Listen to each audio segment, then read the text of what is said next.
Okay.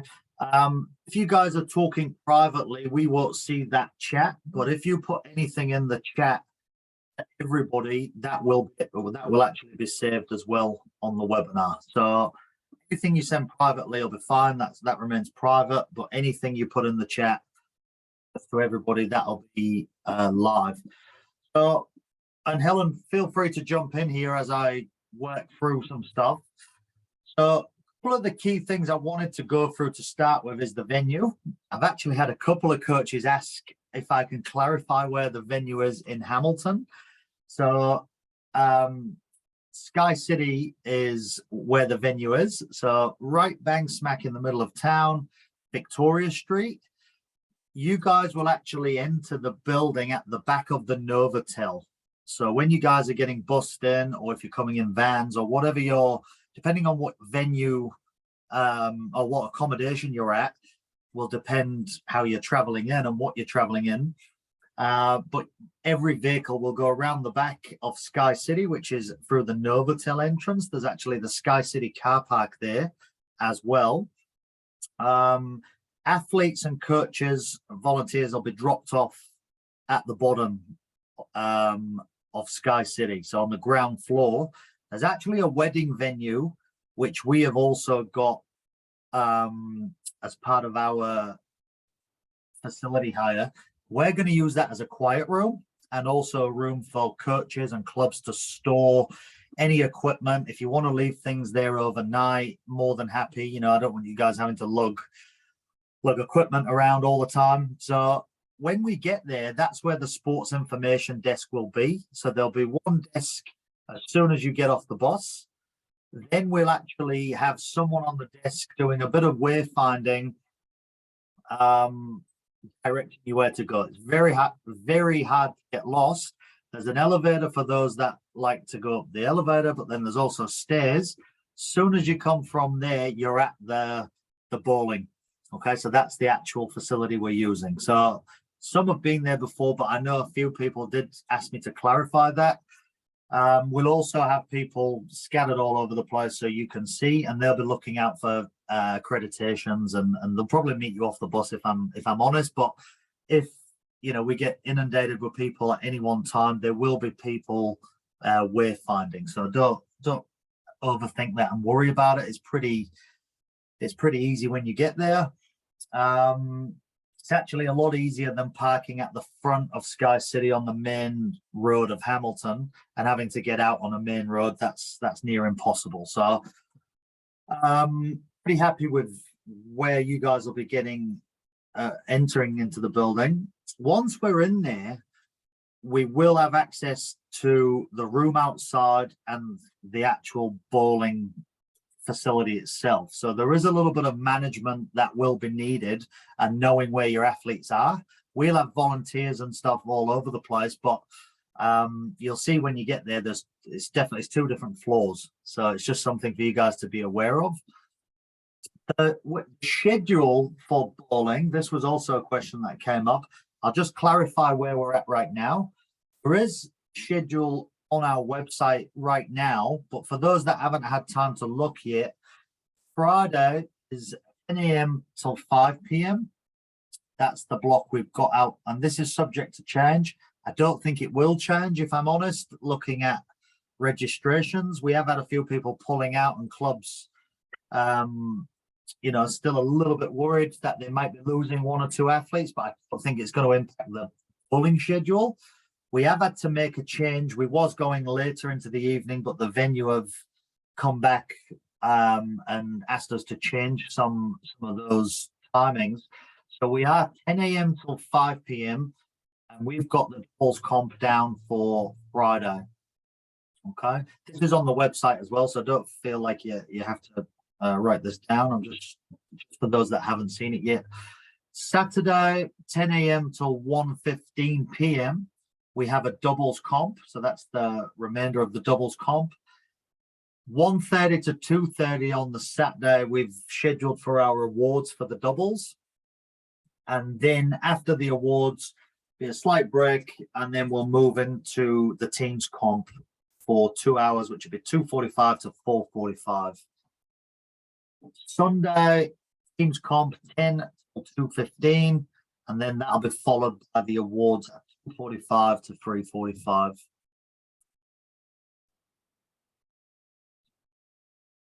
There is a question that's popped up. I'm guessing it's relating to this. I will just have a quick read. Do you know when we'll get squad lists? Helen, you been informed yet when they're coming out? When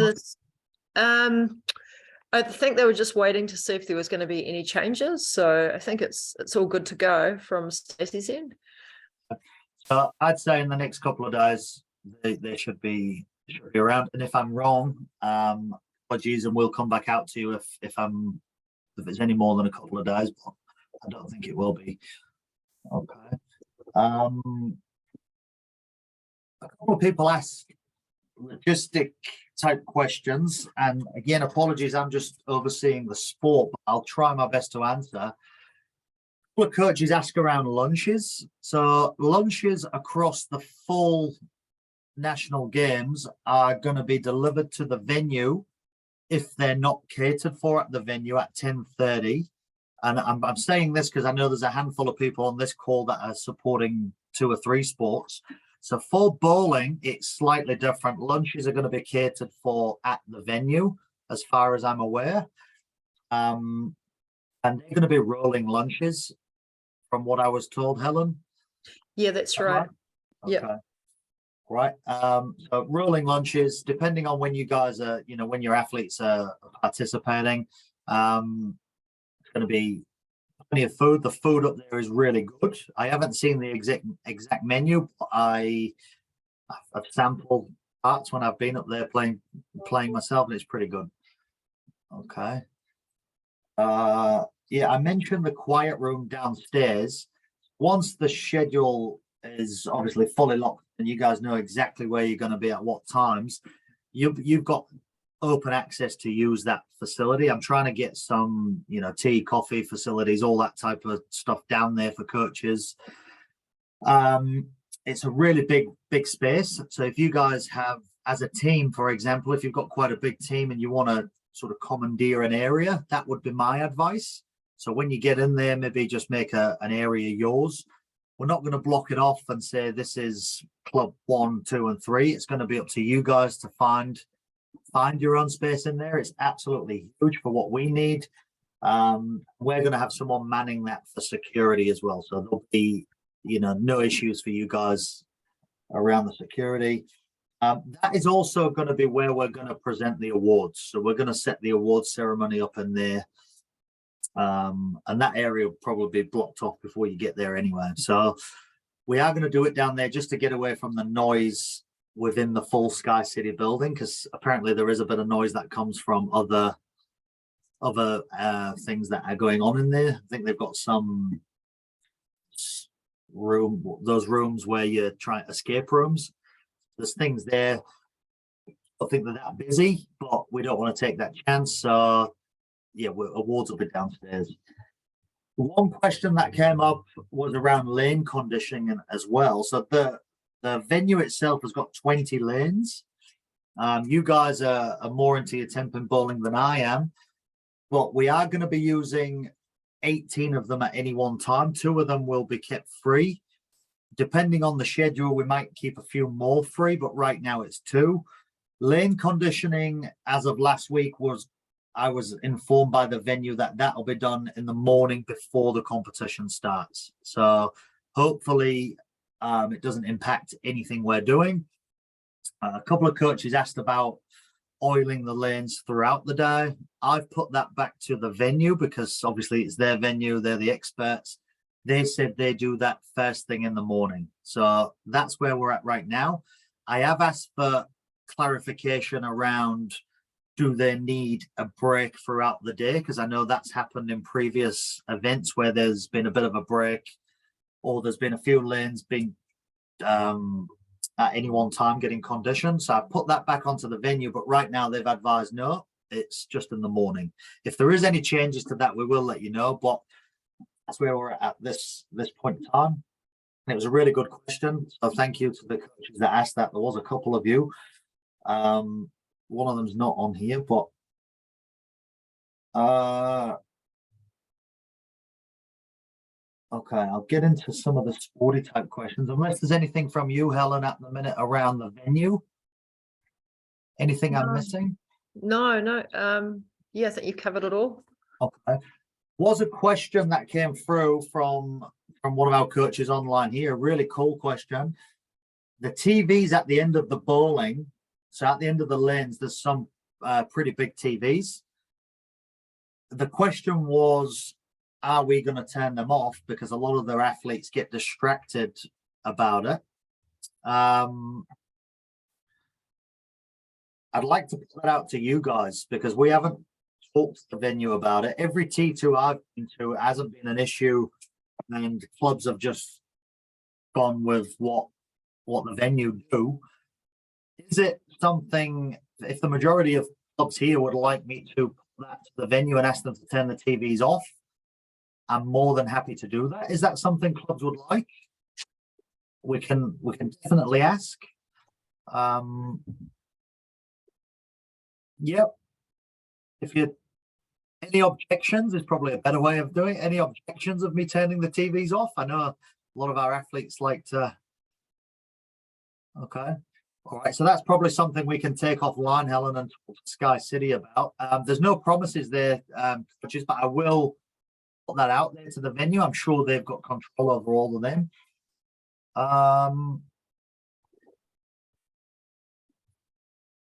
So the event itself, a question came through around how many bowlers should we expect at the full event. So in total, we've got 420, give or take. We have had people withdrawing on the daily. So as of yesterday, it was 420. So within that, there's 52 teams and 107 doubles. So that's the stats I was given. Again, apologies, it may have changed, give or take. We've had, in the last couple of weeks, we've had quite a few athletes removed by clubs. I don't think we've been really impacted in the bowling space, but I know there has been a handful. A couple of clubs asked this question around the emergency plan in case of a medical event. So in regards to bowling, we'll have our risk plans, all the risk management stuff, plus that feeds into the wider event plan. I'm not sure what else was meant by that, but we do have all plans. We'll manage any emergencies on the ground. It's not up to clubs to have to bring their own risk plans or anything. The question was quite vague, but yeah, emergency plans were covered. I think Liz, John and the team did a session the other week around health and safety. There's probably more information to come out around the COVID plan. But in case of an actual emergency in Sky City, our risk plans are aligned to the venue itself. So we will cover that off in the managers' meetings at each sport, but specifically here as well. Okay, I'll just check the chat because I can see there's a question from Peter via Mike. Are the foul lights going to? Glenn, do you want to answer that? Or I think it's a pretty easy one. Yeah, we will be using the system at the venue. It's foul lights. Yep, hopefully that answers for you, Peter. Apologies, I'm just trying to read some of these questions. So one club asked about, they'd like to know if the blind score would be used in the competition if an athlete is unwell and needs to drop out, either just before the games or at the games on day one, for example. Otherwise, this won't be fair on other team members. So I can confirm blind scores will not be used at nationals. This links into another question we got from another club. What happens in the team's event if a player has COVID, for example, and can't play? So what would happen is within the doubles, if an athlete drops out, the team is forfeit. So the team's forfeit, as in the rules. and in the overview on the website. And if, and apologies, I am reading this, if an athlete drops out of a team and you still have 3 athletes, we will redivision that team using the average from the 3 bowlers. Okay. A lot of nodding heads there, so I hope that makes sense. That is in the 2020 rules, and it is on our website for those that haven't seen it. There's a couple of coaches that have said they've been given bowling, or then now supporting bowling, and they were a little bit unsure. So hopefully that does clarify where we're at with blind scores, because I've heard a few people talk about it. We actually haven't done any T2s where we've scheduled the blind scoring, so we're going by the rules in this tournament. I know there's a handful of clubs that do use the blind scoring as well. So one question around that: how do we compute the handicap, as there are many different formulas? That was a good question. This is a scratch tournament, and again, Helen, feel free to jump in. We're not using handicaps this event. So what we'll do is we'll combine the team averages, and then we'll just division appropriately from there. Okay. So hopefully that makes sense, and I haven't just rushed through stuff. Helen, do you have anything to add? Have I missed anything? Have you had any other questions directly to you from anybody? No, I haven't. I'll just check the chat. No, you've covered all off. So I'll just double check with Anika around the lights, make sure that the foul lights are ready, and we'll make sure those TVs are turned off for during bowling times. Yeah, that'd be really good. And so I'll stop talking there, and I might just throw it out to you guys. If you'd like to unmute yourself.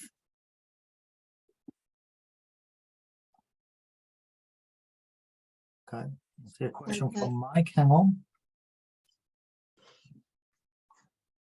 Glennis from Papakura. Number 1 lane, are we going to use that lane or not? Because for the one reason, last time we bowled up there, the lane 1 appears like it's coming down on my players, and they are very, very nervous about it. I actually stood there as a coach, and it does appear that the lane, the wall, it's right up against the wall, and it comes over you. So if any of the lanes are going to be taken out, can 1 and 2 be taken out? Awesome. Okay, thank you for that, Susan. I wasn't aware of that, so that's really good, and that's the benefit of having these conversations. That's from the plans. Number 2, you said there's a room that we can put our balls in, that we could possibly use. Yeah. When we went to Wellington, we actually had a room designated to us to be able to put our balls, and they were stayed up there until we went home. If they can do that in Hamilton, it'll be really good, because we are actually taking 12 balls. Yeah. Okay. And so it's very, very hard when you're trying to tell your coaches to make sure that your kids have got their balls, and then you find out that one of them have left them behind. Okay, so I can confirm that they will be downstairs, so you'll still have to take them up the stairs or in the elevator. Oh, that's fine, but you can leave them on site. Yeah, absolutely. Because, so if they're locked away, that'll be really neat. Yeah. Okay. I'm laughing because an ex-colleague actually said one evening she had to move them all herself, and it was pretty. It is. Okay. Yeah. So look, can confirm to everybody.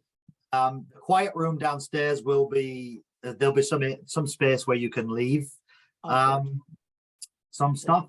Yeah. I know I just said we're not going to partition anything off, but I may change some stuff there, Helen, and you and the venue manager might decide what that looks like. We may allocate some space just to each club, just so you know where you're at, and it might be a little bit better for some of your athletes so they can get familiar with that as well. Conscious the awards are in there, so we'll have to put that to the wider team that are managing that space. So awesome. Helen, could you make a note of that lane 1 and 2 as well, please, and we'll pass that on, because that makes absolute sense for those lanes to be the spare lanes, or Okay. Thank you. All right.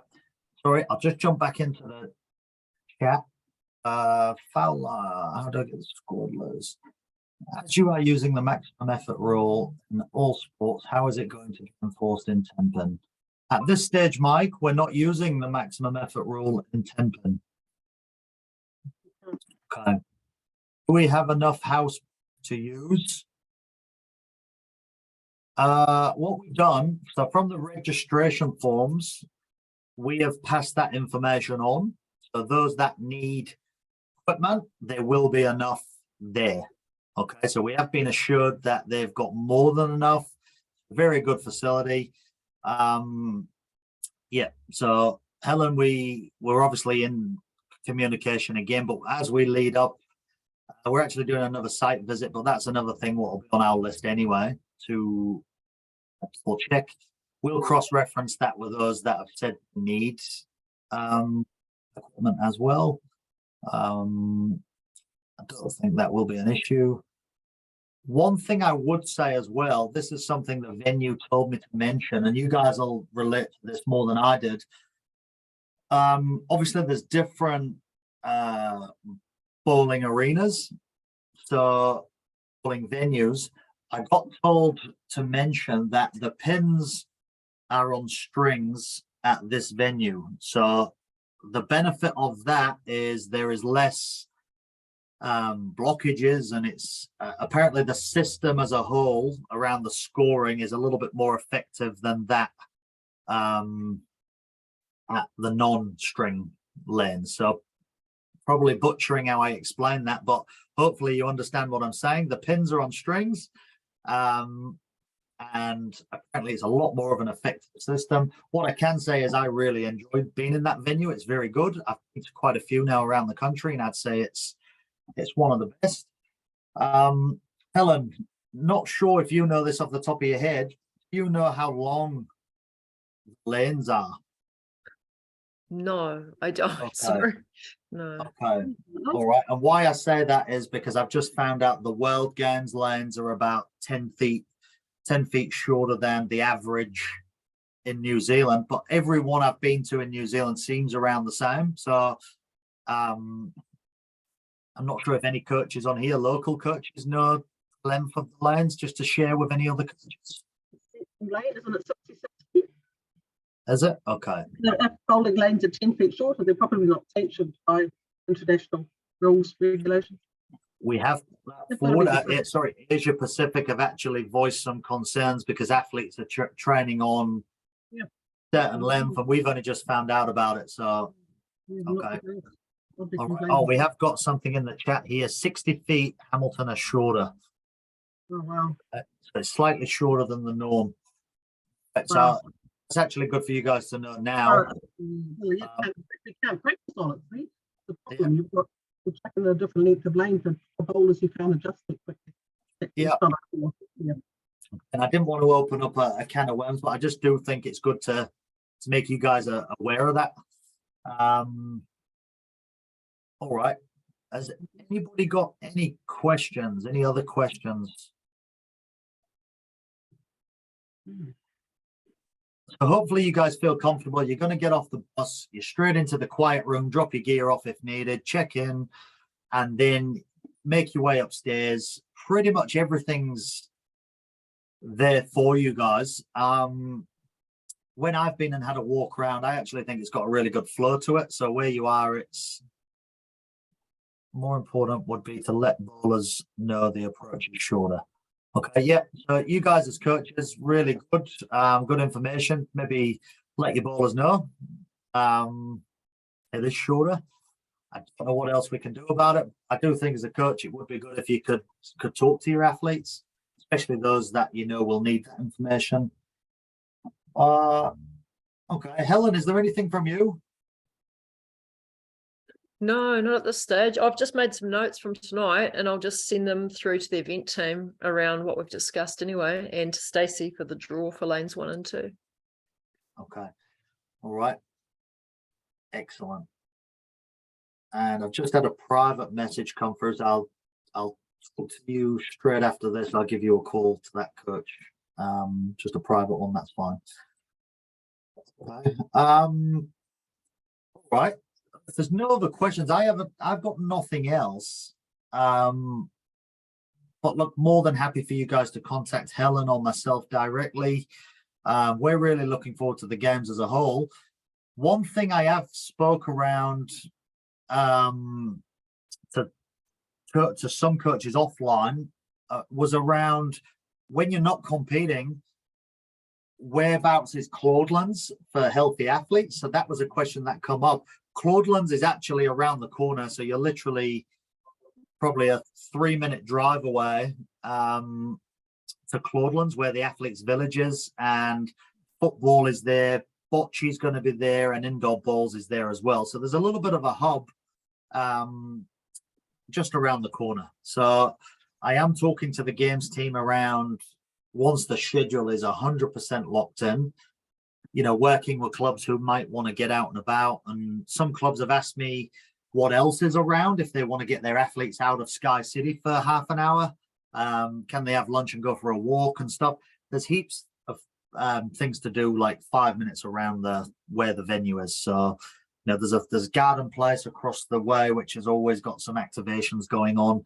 And one coach brought it up that there is a time zone around the corner as well. So he's planning on taking his athletes to the time zone just to get them away from the bowling when it gets a little bit noisy in the middle of the day. So look, any questions, you know, we're more than happy to answer. You know, it doesn't have to just be sport. If it's anything around the logistics, if we don't know, we will get you the answers, or we'll try our best to get you the answers.